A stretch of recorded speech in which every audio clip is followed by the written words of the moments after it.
Good morning. You can tell I look a little different than I ordinarily do when I'm doing these devotions, and there's of course a reason for that, and I'll get to that in a moment.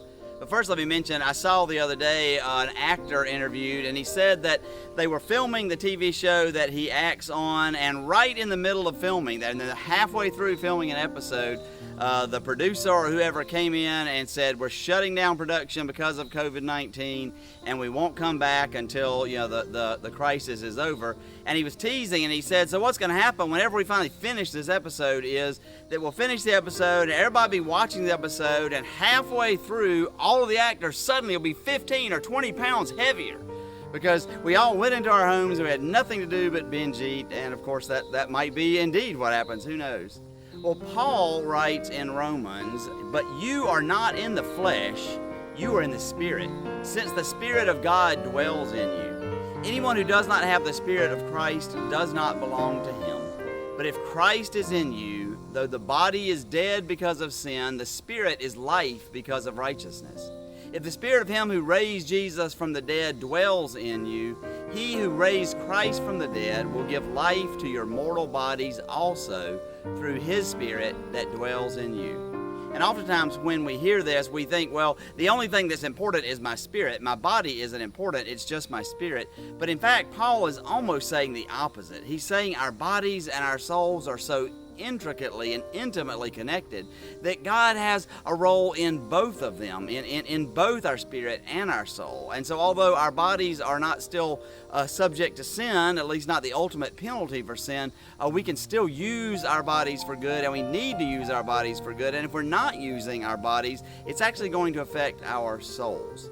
One of the things that has been tough on me during this pandemic is the fact that the sport I love doing so much, riding tie, has been essentially shut down.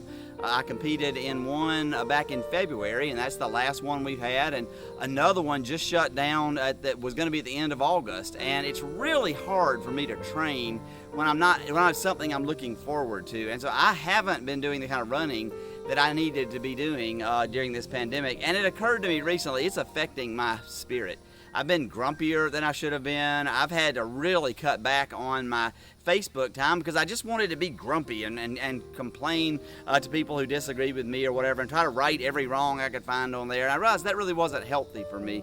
And so I'm dressed like this because this morning I went out and I ran for 5 miles. And I ran for 5 miles for my body because I haven't gained too much weight during this pandemic, but I certainly have gotten out of shape. But I also ran for my spirit because I know that when I run with my body, that it also helps my spirit. I love the way that Eugene Peterson puts this passage, and it brings it into a little bit of relief, I think. But if God himself has taken up residence in your life, you can hardly be thinking more of yourself than of him. Anyone, of course, who has not welcomed his invisible but clearly present God, the Spirit of Christ, won't know what we're talking about. But for you who still experience all the limitations of sin, you yourself experience life on God's terms. It stands to reason, let's take this off and read it to you. It stands to reason, doesn't it, that if the alive and present God who raised Jesus from the dead moves into your life, he'll do the same thing in you that he did in Jesus, bringing you alive to himself.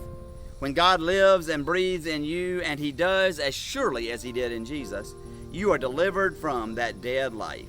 With his Spirit living in you, your body will be as alive as Christ's.